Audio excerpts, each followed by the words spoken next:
mereka membunuh atau terbunuh. Wa'dan alaihi haqqan fit Taurati wal Injili wal Quran. Sebagai janji yang benar dari Allah. Yang tertulis di dalam Taurat, dalam Injil, dalam Quran.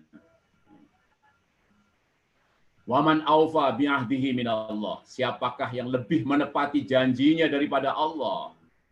Wa absyiru bi bai'ikumul ladzi bay'atum bih. Maka kabarkan kegembiraan atas jual beli ini. Wa dzalika huwal fawzul azim, dan itulah orang yang beruntung atau yang menang. Nah, ini syaratnya ada 10. At-taibun, yaitu orang yang suka bertaubat, hari ini yang lebih baik dari kemarin, esok lebih baik daripada hari ini. At-taibun. Al-abidun, orang yang suka ibadah.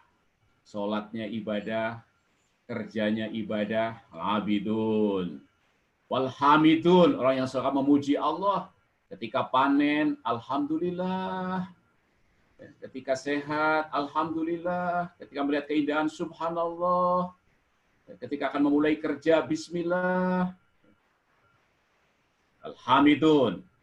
Sa'ihun, orang yang suka mengembara, meluangkan waktunya untuk taqarrub ilallah, menuntut ilmu.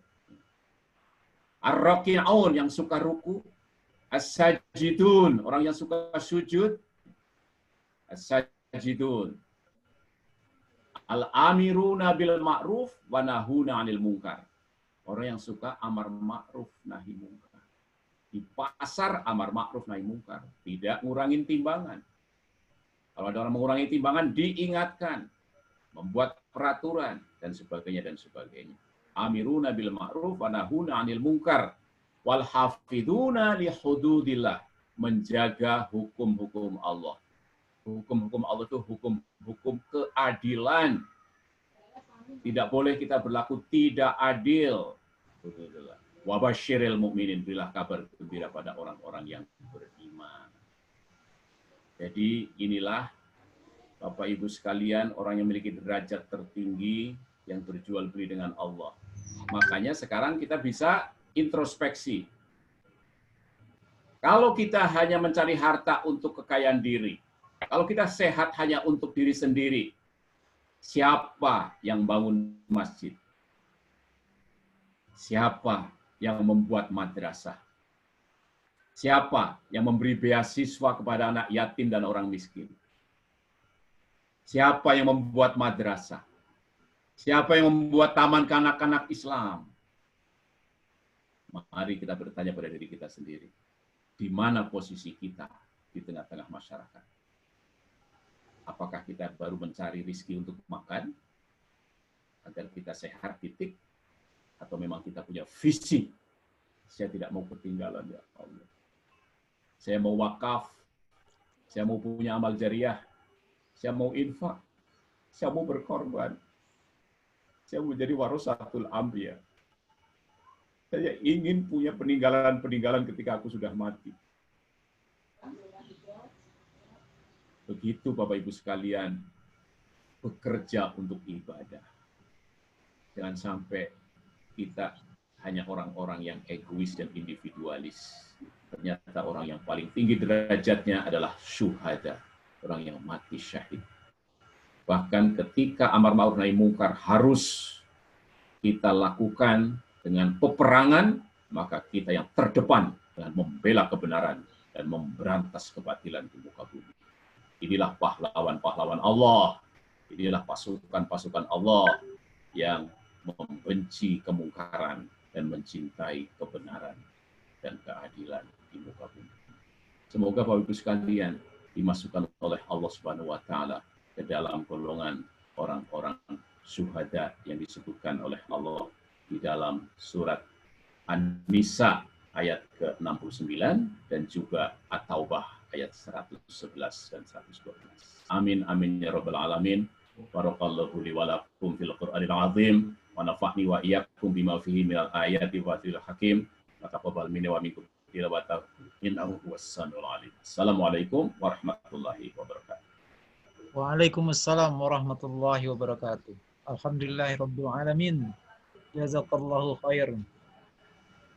Usia perdana ya alhamdulillah, dan memang kita sangat memerlukan pencerahan-pencerahan. Makanya kita sebutkan judul program kita adalah OAC begitu Ustaz. Jadi memang di antara eh, kegersangan kegiatan sehari-hari kita, baik yang di kantor, yang di pasar, yang di rumah, yang di mana saja beraktivitas, kita sangat membutuhkan pencerahan-pencerahan ilmu semacam ini karena terkadang kita memang sibuk dengan rutinitas. Jadi terpaku dengan rutinitas. Nah, terima kasih sekali lagi untuk Ustadz Hasim. Luar biasa apa yang beliau sampaikan pada pertemuan perdana ini. Insya Allah kita tentunya akan menggali lebih dalam kegiatan dan materi ini. Meskipun untuk sementara ini kita baru jadwalkan 2 pekanan. Jadi bagi Bapak Ibu hari ini yang sudah hadir, insya Allah ini untuk OAC, dicatat saja bahwa ini akan sekali 2 pekan kita laksanakan, insya Allah. Nah, tentu saja Pak Hasim adalah salah satu narasumber kita, dan kita akan menggali apa yang sudah beliau landasi pada hari ini tentang ibadah dan bekerja itu. Tadi sudah disampaikan juga oleh beliau bagaimana bekerja itu sangat minim, sangat kecil, sangat rendah nilainya ketika kita fokus pada diri kita sendiri. Jadi kalau apalagi kalau fokus terhadap diri dan juga terhadap dunia saja itu sangat kecil sekali nilainya. Nah, ini akan kita kupas lebih jauh nanti dalam pertemuan-pertemuan OASY berikutnya, bagaimana kita bisa menggelembungkan nilai diri kita, meningkatkan kualitas diri kita, tapi sebetulnya tetap dalam dalam koridor pekerjaan kita begitu. Tidak berarti bahwa orang yang bekerja itu harus dia berhenti dari bekerja supaya beribadah, supaya jadi syuhada, supaya jadi abid. Tidak, tetapi bagaimana kita meningkatkan kualitas kerja kita, sekaligus dia sebetulnya membimbing kita, mendampingi kita untuk menuju kesuksesan akhirat yang Ustadz sampaikan tadi itu. Baik Bapak dan Ibu, ada pertanyaan yang masuk.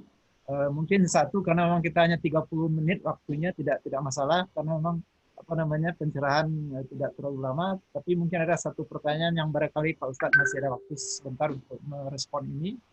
Ya, Apakah silakan. ya apa tipsnya Ustadz agar kita selalu istiqomah dalam berbuat kebaikan yang selalu diridhoi Allah ya, dan bagaimana menjadikan kerja itu artinya setiap yang kita kerjakan mau di dapur, mau di pasar, mau di kantor, bagaimana tipsnya agar itu jadi ibadah. Jadi satu bagaimana supaya jadi 2 pertanyaannya ya. Jadi yang pertama bagaimana supaya istiqomah, dan yang kedua bagaimana supaya pekerjaan-pekerjaan yang kita hadapi sehari-hari itu bernilai ibadah. Terima kasih Ustaz. Silakan Ustaz. Ya, yang pertama ya, pertanyaannya, bagaimana supaya pekerjaan kita bernilai ibadah? Yang pertama adalah tadi sudah saya kemukakan, syaratnya landasi dengan keimanan. Yang kedua adalah ikuti aturan-aturan Allah di dalam bekerja. Ya, artinya kita tidak boleh menipu, tidak boleh curang, tidak boleh tidak menepati janji. Ya, ini agar ibadah kita, pekerjaan kita bernilai ibadah. Nah, karena kita melandasi dengan keimanan, maka memilih pekerjaan itu menjadi sangat penting. Ya, jangan sampai kita bekerja untuk hal-hal yang memang diharamkan Allah Subhanahu wa Ta'ala. Misalnya membuat rumah untuk tempat perjudian, dapat uang juga itu. Tapi itu sesuatu yang dilarang oleh agama. Ya, berjualan minuman keras, jadi tidak bernilai ibadah walaupun jualan, tetapi jualannya sesuatu yang diharamkan Allah Subhanahu wa Ta'ala. Yang beli bukan orang Islam, tetap saja berjualannya itu sesuatu yang haram. Karena minuman keras itu kalau mereka mau minum silahkan buat sendiri, tidak boleh diperjualbelikan di masyarakat umum, apalagi mayoritas beragama Islam. Kemudian tips agar istiqomah ini. Tips agar istiqomah. Bagaimana supaya kita itu istiqomah? Yang pertama, kita harus ingat mati bisa datang setiap saat. Jadi ingat kematian bisa datang tiba-tiba. Karena itu, kalau ada orang meninggal, kita harus berusaha datang, berusaha ikut memandikan, ikut menyolati, ikut mengantarkan. Karena itu nasihat agar kita istiqomah dalam kehidupan kita dalam beribadah pada Allah Subhanahu wa taala. Jadi ketika kita punya sahabat, punya teman meninggal dunia, itu adalah nasihat dari Allah Subhanahu wa taala tanpa kata-kata. Dan pahalanya sangat besar. Lebih besar dari emas sebesar bukit Uhud. Jadi agar istiqomah, maka kita banyak mengingat mati. Yang kedua, agar kita ibadah istiqomah adalah banyak membaca kisah-kisah para nabi dan rasul. Yaitu mengamalkan yang disebut dengan apa?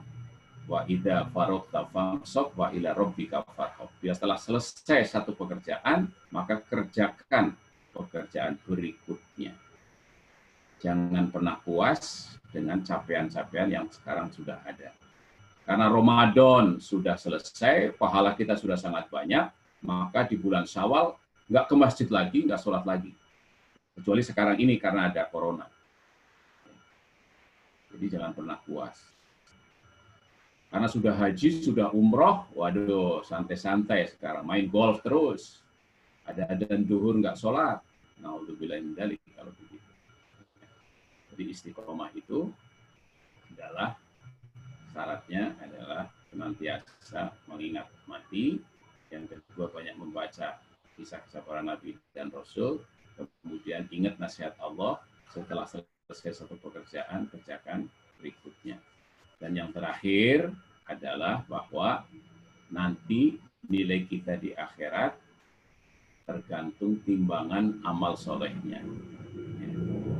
Ini jadi barang siapa ya, beramal soleh yang timbangan amal solehnya berat, maka akan masuk fi aisyatir radiyah. Wa amaman khaffat mawazinuhu fa ummuhu hawiyah. Yang ringan amal solehnya, maka akan masuk dalam hawiyah. Wa ma adraka ma hiya narun hamiyah. Ini kemudian nasihat dari agama kita bahwa amal yang kecil tetapi istiqomah lebih baik daripada amal yang banyak tetapi tidak continuous, tidak terus-menerus. Misalnya sholat tahajud, walaupun hanya 2 rakaat tapi terus-menerus lebih baik daripada yang tahajud, habis itu tidak tahajud lagi. Demikian juga infak sedekah, walaupun kecil tapi terus-menerus. Usahakan matahari terbit, kita sudah sedekah. Yang terakhir lagi kita bertanya, kita sudah berumur, matahari terbit, mau terbenam, bertanya pada diri kita, ini hari ini sudahkah kita beramal soleh? Ini sudah pagi, sudah terang matahari, amal apa yang kira-kira menjadi bekal ke akhirat kita? Sholat duha sudah atau belum? Sedekah sudah atau belum? Ini, membantu orang kesulitan, karena banyak sekali hadisnya. Barang siapa membantu yang di bumi, maka akan dibantu oleh yang di langit. Barang siapa menolong orang yang kesulitan, akan ditolong oleh Allah nanti di yaumul qiyamah. Ini kesulitan hamba Allah di muka bumi, maka akan dimudahkan Allah nanti di hari kiamat. Demikian tip-tip istiqomah. Baik, alhamdulillah, Ustaz. Ya. Terima kasih ya, sangat pencerahannya sangat meresap ya, saya kira ya, bagi kita yang memang membutuhkan tips-tips semacam ini. Waktunya sebetulnya sudah habis, tapi karena ada satu pertanyaan tersisa, jadi setelah ini kita akan close, kita akan selesaikan. Tapi karena ada satu pertanyaan, mumpung masih di sini, barangkali masih ada waktu sebentar, Pak Ustadz. Ya, silakan. Yang juga nih beliau nih sudah memberitahu dari tadi. apakah wanita yang bekerja kantoran, jadi yang bekerja di kantor nih ibu-ibu, apakah itu juga bernilai ibadah? Begitu, Ustaz. Ya. Wanita, ya. Wanita itu harus taat kepada suaminya. Dan suaminya harus orang yang memahami agama, dipilih menjadi suaminya. Ya. Karena itu ketika wanita bekerja di kantor, harus dengan izin suaminya, agar bernilai ibadah. Itu syaratnya. Ya, jadi insya Allah akan beribadah. Yang kedua syaratnya, di kantor tidak terjadi sesuatu yang melanggar hukum-hukum Allah Subhanahu wa Ta'ala. Apakah berkhalwat, satu ruangan bersama laki-laki berdua saja, atau yang lain-lainnya yang senada dengan itu. Maka wanita yang bekerja, itu syaratnya, kalau dia sudah bersuami, harus dengan izin suami. Yang kedua, tidak terjadi pelanggaran-pelanggaran hukum Allah Subhanahu wa Ta'ala, khususnya bagi wanita, yaitu terjadi kemaksiatan di sana. Itu saja syaratnya supaya bernilai ibadah. Jadi kalau suami tidak mengizinkan, maka wanita tidak menjadi bernilai ibadah. Karena apa? Sebenarnya para wanita itu, Bapak Ibu sekalian, itu diberi nafkah oleh suaminya. Itu diberi nafkah. Makanya ketika seorang perempuan kerja di kantor punya gaji, tetap dia tidak harus memberi nafkah kepada keluarganya. Hartanya dia akan menjadi sodakoh bila dikasihkan pada suaminya atau membantu belanja rumah. Ya. Dia bisa memberikan kepada keluarganya, kepada paman-pamannya, kepada bibi-bibinya, itu bernilai sodakoh. Tapi yang sodakoh paling utama adalah membantu ekonomi suaminya. Yang paling utama bila suaminya ternyata kekurangan. Di situ. Jadi yang paling utama sodakoh kepada suami. Kalau suami memberikan hartanya untuk belanja rumah, itu wajib hukumnya. Tapi kalau perempuan, itu sodakoh atau sunnah hukumnya. Ya, demikian Bapak Ibu sekalian, terutama para ibu, para wanita, agar bernilai ibadah. Insya Allah bernilai ibadah kalau suaminya mengizinkan. Tentunya suaminya yang memahami agama. Terima kasih atas pertanyaannya, semoga diberkati Allah Subhanahu wa Ta'ala. Amin. Amin ya rabbal alamin. Terima kasih Ustadz Hasim.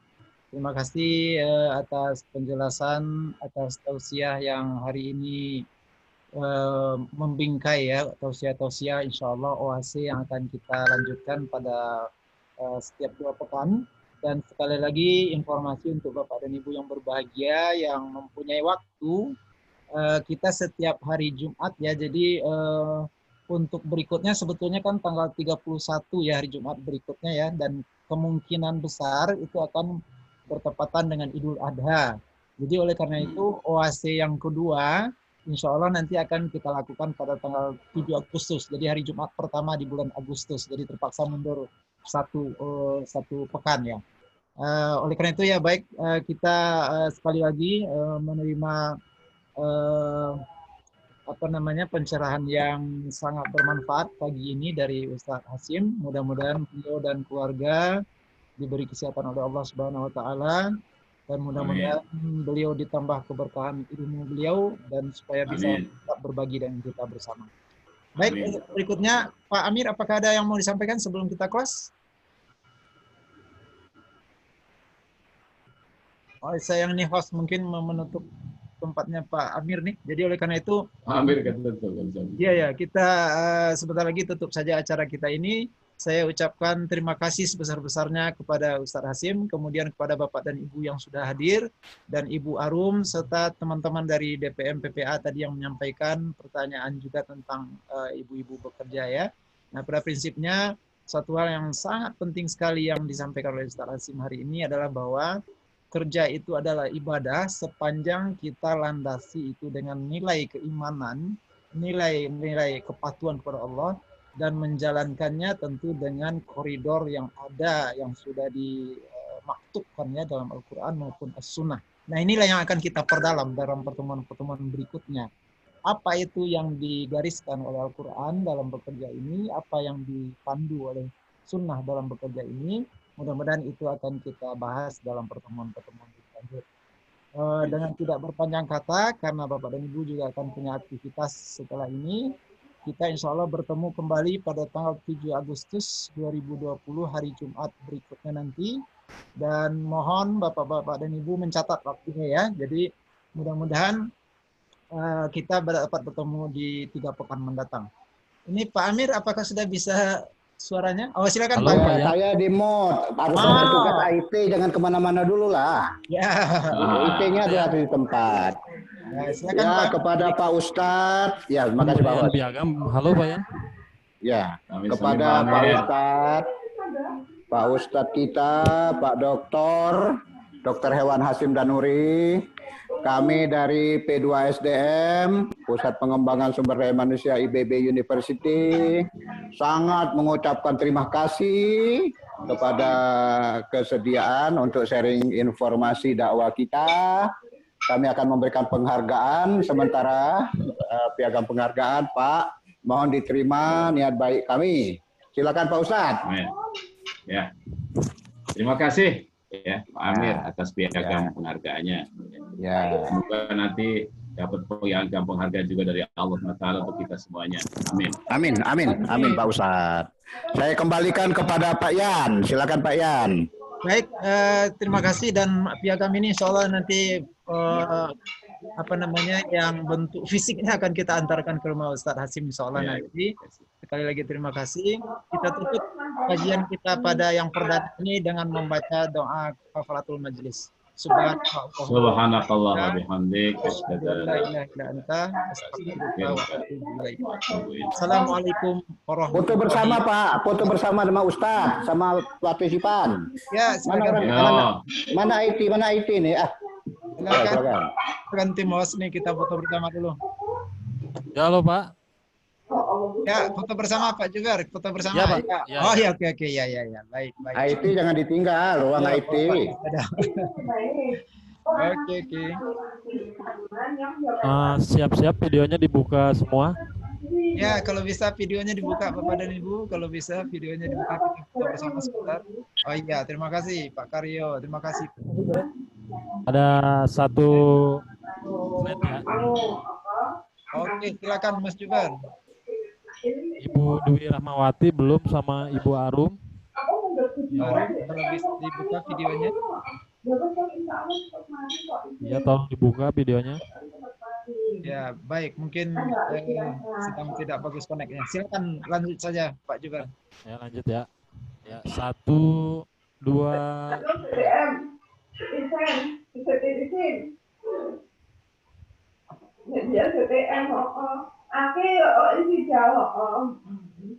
Sudah Mas Jubar?